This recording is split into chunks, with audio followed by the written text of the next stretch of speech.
Hi students, आज फिर से आपसे विद्यार्थियों को 3 डायमेंशनल ज्योमेट्री के टॉपिक स्ट्रेट लाइन एक्सरसाइज 29.2 में स्वागत है, अभिनंदन है। हम लोग पिछले लेक्चर की बात करें तो हम लोगों ने टाइप 1 को कंप्लीट किया था और आज हम लोग टाइप 2 के प्रश्नों को देखेंगे। तो टाइप 2 के प्रश्नों की जो कहानी है वो बेस्ड ऑन इक्वेशन है। बेस्ड ऑन इक्वेशन है मतलब स्ट्रेट लाइन का इक्वेशन फाइंड करने के लिए ही क्वेश्चंस बोले गए होंगे। ठीक है, तो आपको बता दें कि हम लोग नॉर्मली जो है फंडामेंटल, सबसे फंडामेंटल बेसिक स्तर पे क्या होता है कि यदि इस इक्वेशन का लाइन चाहिए तो एक कोई पासिंग पॉइंट होनी चाहिए, पासिंग पॉइंट होनी चाहिए x1 y1 z1 है ना, और इसका एक पैरेलल होता है, इसका direction cosine l m n होना चाहिए। तो इसका इक्वेशन क्या होता है x minus x1 by l, y minus y1 by m, z minus z1 by n, यही ना। ये तो कार्टेशियन हो गया। और इसी का वेक्टर क्या होता है r equal to a plus lambda b, और a का वैल्यू क्या होता है पता है आप लोग को, x1 i plus y1 j plus z1 k plus b का वैल्यू क्या होता है l i plus M J plus N K, ये होता है बहादुरों। मतलब ये कंडीशन आपको दिया गया है, रिवीजन करा दे रहे हैं आपको। यदि ये कंडीशन आपको दिया गया है पासिंग पॉइंट और डायरेक्शन रेशियो, पासिंग पॉइंट और डायरेक्शन कोसाइन या डायरेक्शन रेशियो किसी भी हिसाब से, तो इसका रिलेशन इसके साथ है तो डायरेक्टली इसका भी दिया गया हो तो हम लोग इस प्रकार से इक्वेशन निकाल सकते हैं। ये कार्टेशियन फॉर्म और ये vector form, x minus x1 by L, y minus y1 by M, z minus z1 by n, और r इक्वल टू क्या होगा vector form r equal to a plus lambda b। तो r equal to x1i plus y1 j plus z1 k plus lambda l i plus M J plus N K b का value होता है। तो मुझे ये दो information यदि पता रहे तो हम लोग इसका इक्वेशन इजी में फाइंड कर सकते हैं। यदि मुझे दो पासिंग पॉइंट भी दिया रहे a x1 y1 z1 और b x2 y2 और z2, तो भी हम लोग निकाल सकते हैं इसका इक्वेशन। तो इसका जो कार्टेशियन फॉर्म है x माइनस x1 बाई, याद कीजिए x2 minus x1 equal to y minus y1 by y2 minus y1, z1 by z2 minus z1, ये हो गया हमारा कार्टेशियन फॉर्म हो गया। और वेक्टर फॉर्म होगा तो r इक्वल टू क्या होगा बाबू, x i plus y j plus z के, है ना, प्लस लेमडा b का वैल्यू क्या हो जाएगा x2 minus x1 i plus y2 minus y1 j plus z2 minus z1 के। तो किसी भी हाल में कम से कम ये फंडामेंटल तौर पे ये दो इन्फॉर्मेशन हमें मिल जाता है तो हम लोग इक्वेशन निकाल सकते हैं किसी स्ट्रेट लाइन का। तो फाइनली हम लोग के दिमाग में ये चलना चाहिए कि पॉइंट का व्यवस्था कहाँ से करें और डायरेक्शन कोसाइन या डायरेक्शन रेशियो का व्यवस्था कहाँ से करें, या तो फिर दो पॉइंट का व्यवस्था कहाँ से करें। तो चलिए उसी दोनों सोच के साथ इस एक्सरसाइज, इस टाइप 2 के प्रश्नों को हिट करते हैं। देखते हैं क्या है पहला क्वेश्चन। देखिए पहला क्वेश्चन क्या कहता है, देखिए पहला क्वेश्चन कहता है find the equation of the line parallel to the X axis and passing through the origin. ये क्वेश्चन जो है आप लोग को बेवकूफ बनाने की कोशिश किया है, ध्यान देंगे आप लोग को, हम लोग को सबको बेवकूफ बनाने की कोशिश किया है, ध्यान देंगे। क्वेश्चन क्या कहता है, कहता है एक ऐसा लाइन जो एक्स के पैरेलल हो और ओरिजिन से पास के, सोचिए ये मान ली एक्स एक्सिस है तो यदि हम पैरेलल यहाँ रखते तो ओरिजिन से पास करेगा, नहीं करेगा। मान लेते कि यहाँ भी रखते हैं तो ओरिजिन से पास करेगा, नहीं करेगा। नीचे भी रखते हैं एक्स के पैरेलल है लेकिन ओरिजिन से पास करेगा, नहीं करेगा। यहाँ भी रखते हैं तो पैरेलल तो एक्स एक्सिस का है, पैरेलल तो एक्सिस का है लेकिन ओरिजिन से पास नहीं कर रहा है। तो सोचिए ओरिजिन से पास करने के लिए इसको इसी लाइन से पास करना पड़ेगा, तब तो ओरिजिन से पास करेगा ना। इसका मतलब डायरेक्टली ये एक्स एक्सिस का इक्वेशन पूछा है, एक्स एक्सिस का इक्वेशन पूछा है, एक्स एक्सिस का इक्वेशन पूछा है कार्टेशियन फॉर्म या वेक्टर फॉर्म पे। तो हम लोग ये डायरेक्टली हाँ ये भी कह देता कि एक्स एक्सिस तो हम लोग भी निकाल सकते थे। तो चलिए इसका फिगर डायग्राम देखेंगे। देखिए क्या है, सो ये हमने रेड पेन से बनाया है, इसका विजिबिलिटी कम है, डोंट वरी, मैं इसको बनाने का एक रीज़न है ताकि मैं उसी में लाइन दिखला पाऊँ। देखिए ये हमारा हो गया। अब देखिए जो लाइन है इसी से पास कर रहा है बाबू, इसी से पास कर रहा है, इस एल लाइन का मुझे इक्वेशन चाहिए, जबकि पास ओरिजिन से कर रहा है तो ओरिजिन 0 0 0 होता है, ठीक है। तो इसी का मुझे इक्वेशन चाहिए व्हाट, ठीक है।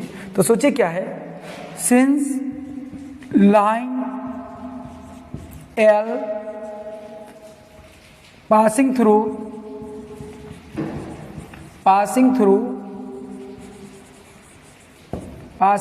ओरिजिन, हाँ तो ओरिजिन मतलब 0 0 0 से पास कर रहा है, और यही जो हमारा काम करता है पासिंग पॉइंट x1 y1 और z1 का। और सिंस हम लोग क्या बोलेंगे कि जो डायरेक्शन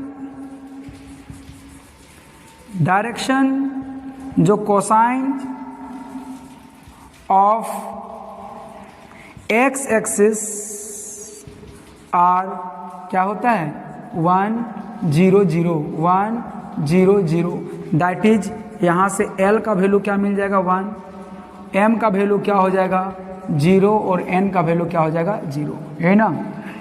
यदि y एक्सिस के पैरेलल बोलता तो डायरेक्शन कोसाइन y एक्सिस का क्या हो जाएगा 0 1 0, ठीक है। यदि z एक्सिस की बात करता डायरेक्शन कोसाइन क्या हो जाएगा 0 0 1।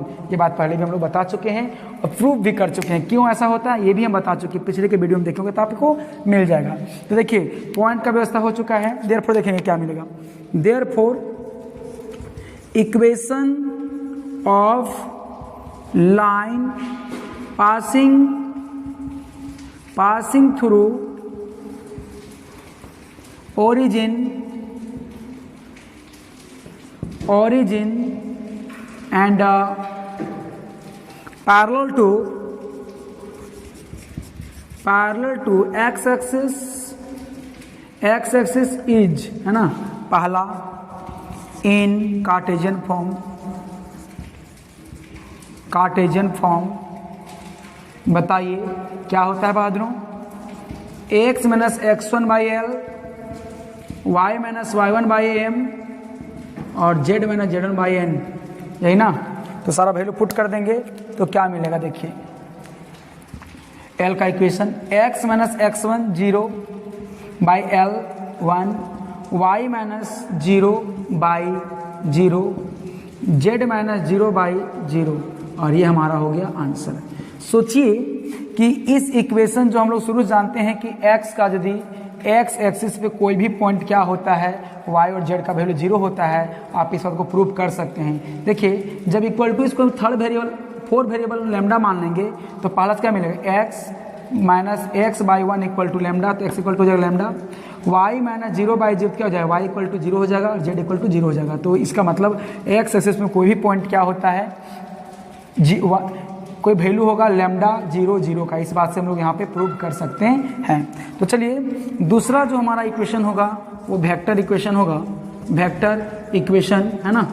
वेक्टर इक्वेशन या वेक्टर फॉर्म हम लोग कह सकते हैं, वेक्टर फॉर्म कह सकते हैं। तो बताइए क्या होता है, r equal to a plus lambda b, यही ना। और बताइए जो r तो r रहेगा ही, a क्या होता है x1i plus y1j plus z1 के होता है बहादुरों, और प्लस लैम्डा b क्या होता है li plus mj plus n के होता है, ठीक है। तो आप इसका वैल्यू यहाँ से पुट कर लेंगे। देखिए ये भी फॉर्मूला था हमारा, देखिए वहाँ बताया था ना भी ये फॉर्मूला, और ये भी हमारा फॉर्मूला है, देखेंगे ये दोनों बताया गया है। तो इसको डायरेक्टली हम लोग यहाँ पुट कर देंगे, देखेंगे क्या मिलेगा, r equal to x1 0i plus 0j plus 0k, क्योंकि x y और z का देखिए वैल्यू x1 y1 z1 का वैल्यू 0 0 जो है, l का वैल्यू कितना है 1, m का वैल्यू 0, n का वैल्यू 0। तो पुट करेंगे तो क्या मिले lambda 1i plus 0j plus 0k। तो इस प्रकार से हमारा जो ये निकला वो वेक्टर इक्वेशन निकल गया। तो हमेशा ये भी याद रखिएगा, यही बात याद रखिएगा कि आपको कोई हाल से 2 पॉइंट चाहिए, कोई हाल से 2 पॉइंट चाहिए, और या तो फिर 2 पॉइंट चाहिए या तो फिर डायरेक्शन कोसाइन की व्यवस्था और पॉइंट की व्यवस्था हो जाए तो you are able to find the equation of the straight line. आप इसका स्क्रीनशॉट लें। नेक्स्ट क्वेश्चन हम लोग देखते हैं। नेक्स्ट क्वेश्चन नंबर 14, ये भी बिल्कुल आसान है, ये दूसरा थ्योरी से है। देखिए इधर क्या है, वेक्टर इक्वेशन देखिए क्या कहता है, find the equation of the line which passes through the point. देखिए पास कर दिया इसको, पास कर दीजिए इसको P से, क्या 1 2 और 3, और जो पासिंग पॉइंट होता है हमेशा उसको हम लोग क्या बोलते हैं, x1 y1 और ये z1, यही ना। और ये पैरेलल है, किसके पैरेलल है, एक वेक्टर है। देखिए ये वेक्टर को हम लोग b कह देते हैं, ये वेक्टर b जो हमारा है वो हमारा वेक्टर है, और क्या है 3i plus 2j minus 2k, इसका पैरेलल है। तो इसका जो डायरेक्शन रेशियो होगा उसका काम करेगा इक्वेशन पे। तो देखिए क्या है, let vector b equal to क्या है 3i plus 2j minus 2k, therefore direction ratios of vector B are, देखिए क्या मिला 3 2 और माइनस 2 है ना, दैट इज इक्वेशन। इसको तो ए बी सी कहते हैं, लेकिन इक्वेशन के लिए क्या मिलेगा, L equal to 3 M equal to 2, let मान लेते हैं, and N equal to minus 2, यही ना। अब जरा गौर करेंगे, ध्यान देंगे। अब सिंस देखिए क्या है, सिंस लाइन, इसको हम L बोल देते हैं, L पासिंग थ्रू कौन सा पॉइंट P 1 2 3, और ये मेरा क्या हो जाएगा x1 y1 और ये z1 होगा, ठीक है। तब मुझे इक्वेशन इसका चाहिए, देयरफॉर क्या मिलेगा, therefore equation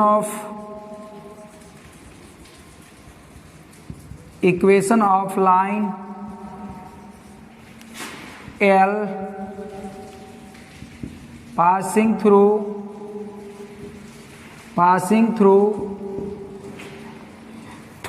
point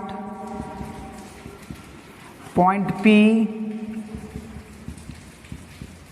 and parallel to vector B is, देखिए फॉर्मूला क्या होगा, पहला है ना कार्टेशियन इक्वेशन क्या होता है formula, x minus x1 by L, y minus y1 by M, z minus z1 by N, यही ना। तो देखिए मुझे क्या मिलेगा, सारा वैल्यू को पुट कर लेंगे हम लोग, तो देखिए क्या मिलेगा बहादुरों,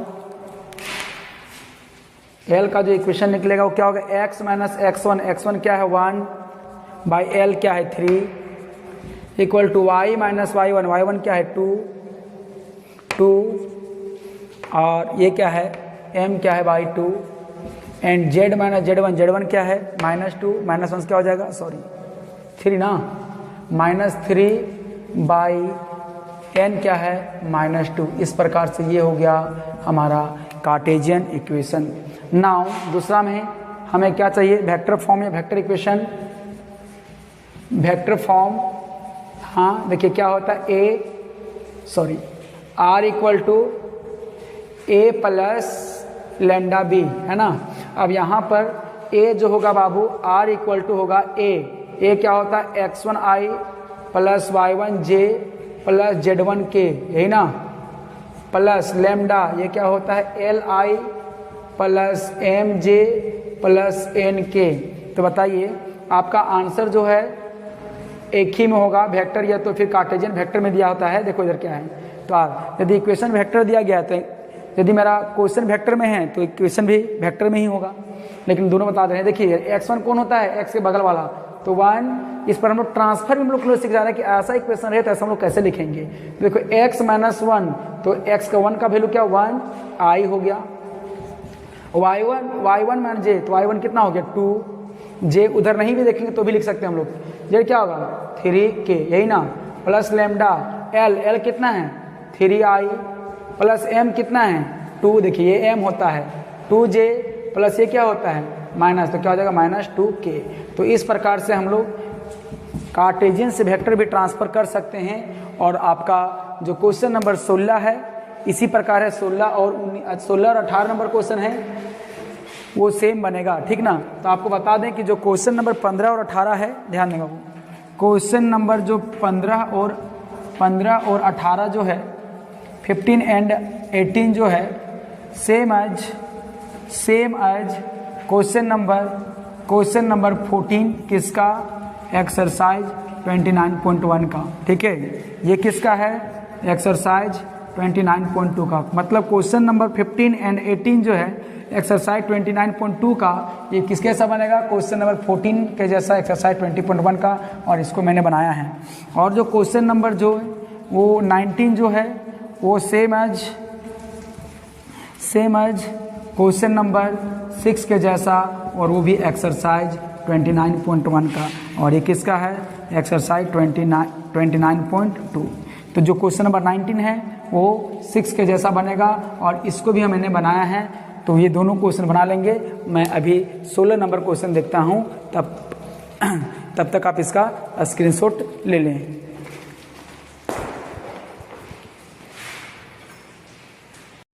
नेक्स्ट क्वेश्चन हम लोग क्वेश्चन नंबर 16 देखते हैं। 16 और 17 सेम है। जो equation of the straight line का जो अनदर थ्योरी है वो उस थ्योरी से बनेगा। तो देखिए क्या कहता है, कहता है find the vector and Cartesian equation. आपको वेक्टर इक्वेशन भी निकालना है, कार्टेशियन इक्वेशन भी निकालना है, यहाँ स्पष्ट कह दिया है। लेकिन नॉर्मली हम लोग यदि ऐसा कुछ नहीं बोलता है, फाइंड द डायरेक्ट इक्वेशन बोलता है, तो यदि क्वेश्चन हमारा वेक्टर में है तो हम लोग वेक्टर में लिखते हैं, जवाब देते हैं। यदि इक्वेशन आपका कार्टेशियन में है तो कार्टेशियन देते हैं, मतलब इस पर कोऑर्डिनेट वगैरह दिया गया है तो हम लोग कार्टेशियन जवाब देते हैं। और यदि आपको समझ में कुछ नहीं आ रहा है तो वेक्टर में भी जवाब दे दीजिए और कार्टेशियन में दे दीजिए, एक्स्ट्रा नहीं होगा, ठीक है। तो हम लोग क्या कहते हैं, find the vector and Cartesian equation of the line that passing the origin and this. तो कहता देखिए, मान लीजिए कि एक ओरिजिन से जो लाइन है, ठीक है, कौन सा प्लेन पे नहीं पता है, लेकिन ये ओरिजिन से पास कर रहा है, हाँ ओरिजिन से पास कर रहा है, और कोई दूसरे पॉइंट से पास कर रहा है 5 -2 और ये 3, ठीक है। तब हम लोग को इसको हम लोग क्या कहते हैं, जो पहला पॉइंट होगा वो मेरा x1 y1 और ये z1 होगा, और जो दूसरा पॉइंट होगा वो हो जाएगा x2 y2 और ये z2 होगा। हमें दो कंडीशन में से एक कंडीशन का दोनों पार्ट मिल चुका है। नहीं, पासिंग थ्रू 2 पॉइंट वाला है, तो मान लेते हैं कि लेट ओ जो दिया गया है, सॉरी सिंस क्या बोलेंगे, सिंस लाइन, इसको नाम L देते हैं, line L passing through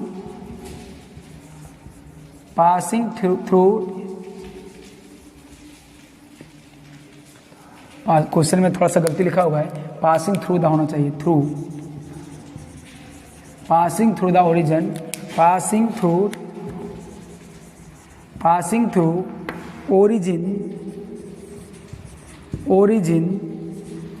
O0 ये मेरा x1 y1 और z1 हो गया, एंड P जिसका कोऑर्डिनेट क्या है 5 -2 3, ये हो गया x2 y2 और ये z2 हो गया, है ना।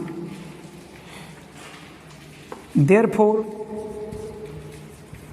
इक्वेशन ऑफ लाइन L, है ना, इन पहला कार्टेशियन फॉर्म,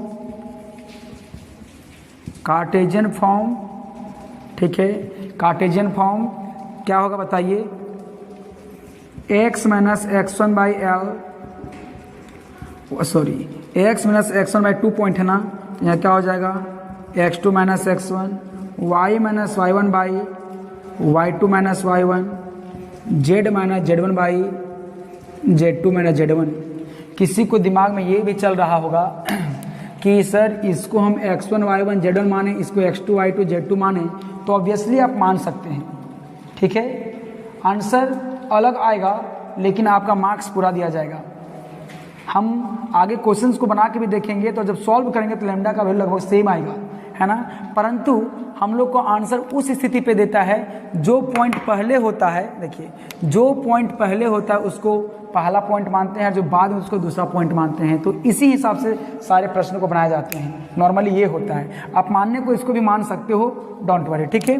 तब यहाँ सारा वैल्यू को क्या पुट करेंगे, तो एल का जो इक्वेशन होगा such that x minus x1 0 by x2 5 minus 0 y minus 0 by y2 minus 2 minus 0 और z माइनस 0 बाई क्या है z2 3 माइनस 0। तो L जो का इक्वेशन होगा x by 5 equal to y by minus 2 equal to z by 3। तो ये हमारा हो गया इक्वेशन। तो पहला कार्टेशियन फॉर्म मिला है, दूसरा हम लोग क्या निकालेंगे, वेक्टर फॉर्म।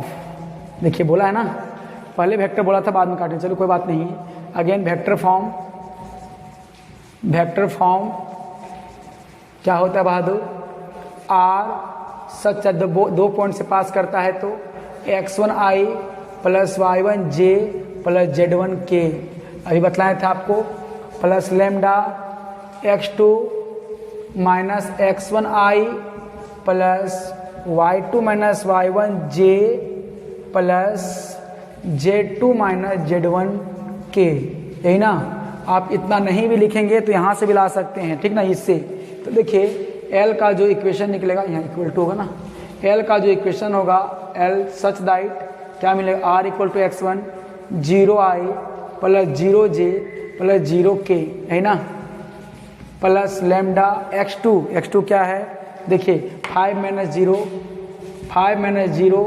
i प्लस क्या है माइनस 2 माइनस 0 j प्लस क्या है 3 माइनस 0 k होगा, ठीक है। इसको अब सॉल्व करेंगे तो फाइनली ये खत्म हो जाएगा। तो R इक्वल टू क्या मिलेगा, देखिए लेमडा इंटू 5i फिर माइनस 2j प्लस 3k, है ना, और ये हमारा हो गया रिक्वायर्ड वेक्टर इक्वेशन। और जो क्वेश्चन नंबर जो 17 है बहादुर, तो उसके लिए एक पॉइंट कुछ दिया गया है और क्यू भी कोई पॉइंट दिया गया है। तो जहां हम लोग ओरिजिन की बात कर रहे थे वहां हम लोग पॉइंट की बात करेंगे, उसका भी वेक्टर बोला है, उसका भी कार्टेशियन बोला है। तो इस प्रकार से हम लोग का क्वेश्चन नंबर 17 भी कंप्लीट हो गया। और 18, 15, 18 तो क्वेश्चन नंबर पिछला एक्सरसाइज का क्वेश्चन 14 कैसा बनेगा, और जो क्वेश्चन नंबर 19 है वो बनेगा हम लोग का क्वेश्चन नंबर 6 के जैसा, पिछला एक्सरसाइज के जैसा। तो आपको सारे प्रश्नों को बना लेंगे। और इस प्रकार से इस लेक्चर पे हम लोग को टाइप 2 कंप्लीट हुआ। नेक्स्ट लेक्चर पे हम लोग टाइप 3 के प्रश्नों को लेकर जुड़ेंगे और वो बहुत इंपॉर्टेंट क्वेश्चन होगा, उससे पूछते ही प्रश्न हैं। तो इस लेक्चर को हम लोग यहीं तक रखते हैं। धन्यवाद।